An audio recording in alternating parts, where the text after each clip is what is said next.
Now back to Inside Real Estate. Here's Mike the Realtor.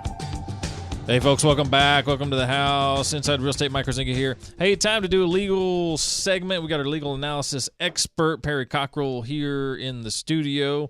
PerryJCockerell.com is the website. PerryJCockerell.com is the website. And, of course, if you haven't looked into his book, A Private War, it is available on Amazon. Great book. You should check it out. And how are we doing today, Perry?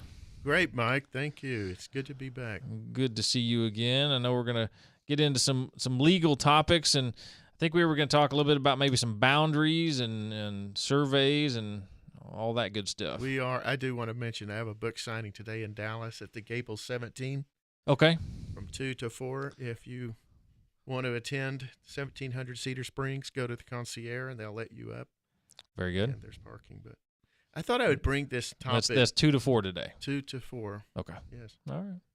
1700 Cedar Springs, Dallas, and that's the Gable 17 complex. Gable 17. Okay. Very good. I believe this topic is really important because there's cases out there. I'm going to mention one case that just came out recently, but it's something that I've dealt with my entire career, and it's for people that buy property. It's very important that you make sure that you're certain that the fences around your property, those are what you want, those are what you intend to have, that's what you intend to keep. If there's any doubt about that, don't go into that transaction. At least settle that fence issue at the very beginning as to what you want that fence to be, what you intend for it to be, and what the purpose of it for. You know, if somebody else constructed it, what was its purpose? Mm-hmm. I've seen people buy homes with a fence line not on the fence line because they didn't want the next door neighbor tying into their fence line. Right.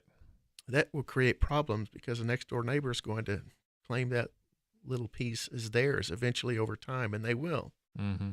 And so I've seen that happen, and I've seen that result in some real litigious type cases over the years. Yeah, and this is a great point, and it's highly contested all the time amongst homeowners, you know, and oftentimes somebody put a fence in at some point in antiquity, and it could be multiple feet off the line. Right. I mean, it could be 5-6 feet off the line. Now, not in a small subdivision lot, you know, maybe in the larger lots is what I'm talking about, but you know, that's a huge piece of all the way around that you're losing. So it's very important to get those surveys, and even honestly get a new survey, because an old survey, the accuracy of it may or may not, you know, hold true, even though it looks correct now. Mm-hmm. You know, you never know. That's right. Well, this recent case that just came out a few months ago was actually a 4-acre tract located in Tarrant County, which had a fence along it. And then both parties on either side claimed title to that 4 acres. It didn't appear in anybody's deed in the chain going back to the 40s. And so one of them said, well, it's my property because this fence. But that entity or that couple did not build that fence. They don't know who built it. Somebody built it. And so this case became a dispute over who owned that 4-acre tract.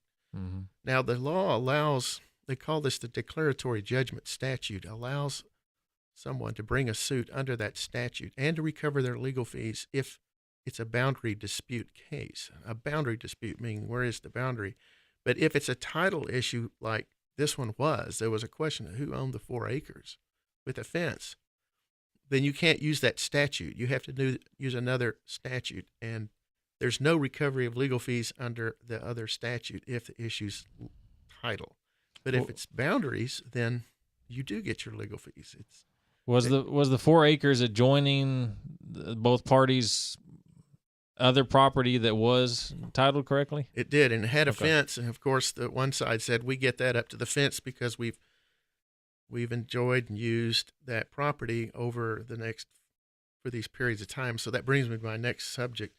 In Texas, there's a way to get title to property even if you don't have a deed, or even if you have an erroneous deed. And they call this the 3, 5, 10, 25-year statute. And it's an adverse possession statute. And if you buy a piece of property but the deed is mistaken, and they call that color of title, and then you take the property, you acquire it, you use it.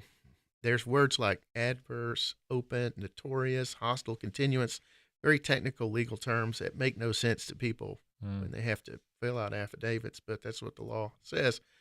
You can acquire title to that property in 3 years, even if you don't have a valid deed to it, but you have a erroneous deed.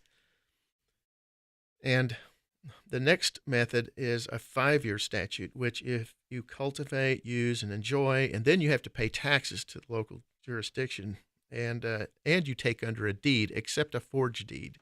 So you can't pass title by a forged deed. So you could then use the 5-year statute. File a suit, you can get a judgment, you own title to that property.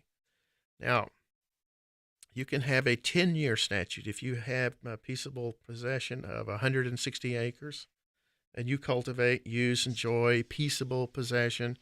Then you can file suit and get a judgment that you have adverse possession up to the 160 acres. There's one exception. If you under a deed that actually contains more than 160 acres, in that case, then you can settle that dispute and get the full amount that your deed says. And so those are the methods that you can get title to real estate in Texas when you don't have a deed or you have an erroneous deed. Now, you'll see that's what they tried to do in that case involving the 4 acres. But their deed didn't cover all of that 4 acres that was in dispute. So they claimed that, well, my fence, this is where it's really important on the fence, and even just a subdivision, a little home, is a fence. Just because you have a fence doesn't mean that you have adversely possessed that property over to the fence line. That fence is what they call can be a casual fence.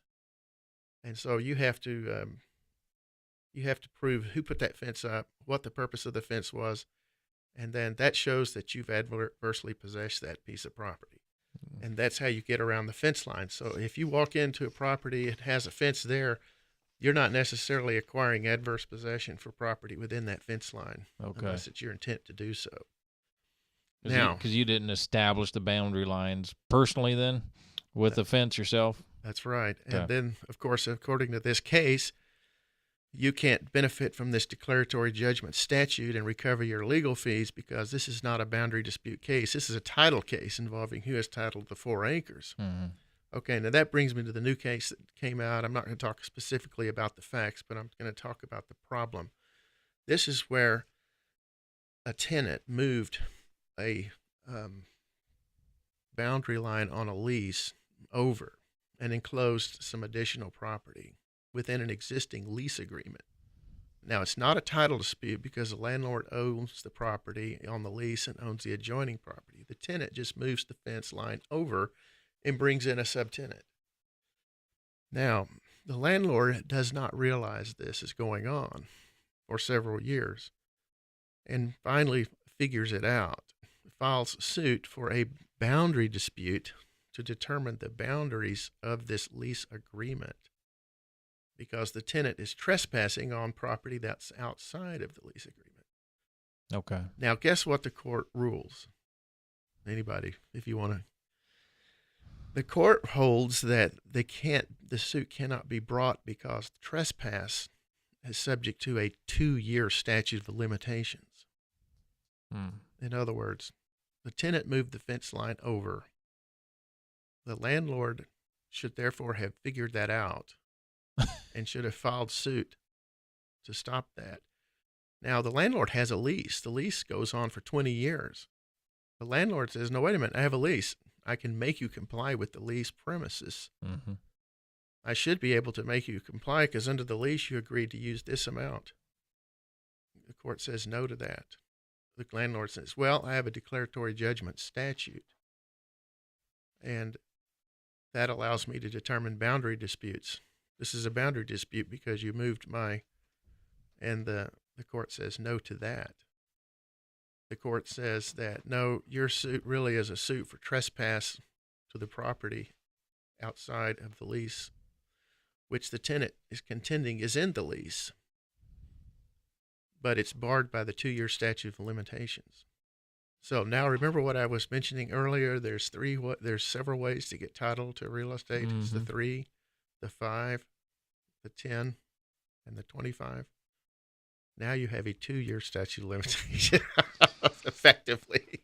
Well, was the land that he was supposedly the trespassing, was this additional land that the